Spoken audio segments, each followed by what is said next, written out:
Shua Tov, a good week to you all. This week we study the portion of Eschanan. And the Torah tells us how Moshe Rabbeinu, our great leader, prayed to the Almighty to allow him to enter into the land of Eretz Yisrael, to our promised land. And our rabbis explain that the numerical value of Eschanan equals 515. Because Moshe Rabbeinu prayed 515 prayers that God should allow him into the land of Israel, and yet Moshe was not granted his request.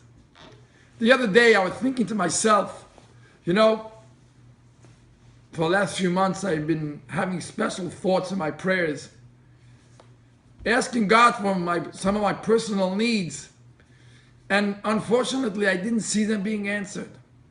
And I started to have a little bit second thoughts about my power of prayer. Does prayer really work?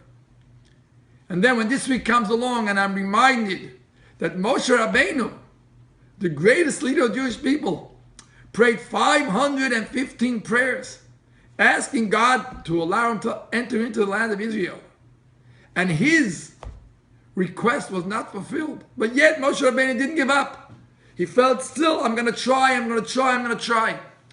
How much more so all of us, that we have to pray and ask of God, and ultimately our prayers will be answered because we have our leader Moshe Rabbeinu up in heaven who will intercede on our behalf and see to it that God grants us our wishes. So my friends, let's us take the encouragement of this week's portion to pray to God, to ask God for our needs. And although sometimes we may think to ourselves, is God listening? The answer is, God is listening. And ultimately, He will fulfill your wishes. He may want one more prayer.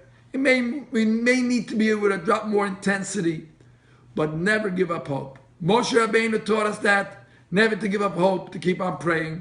And that's the lesson that we learn from this week's portion. So may God listen to our prayers and grant every single one of us our wishes for good health, happiness, nachas, joy, and the fulfillment of all our heart's desires for good. Have a great week.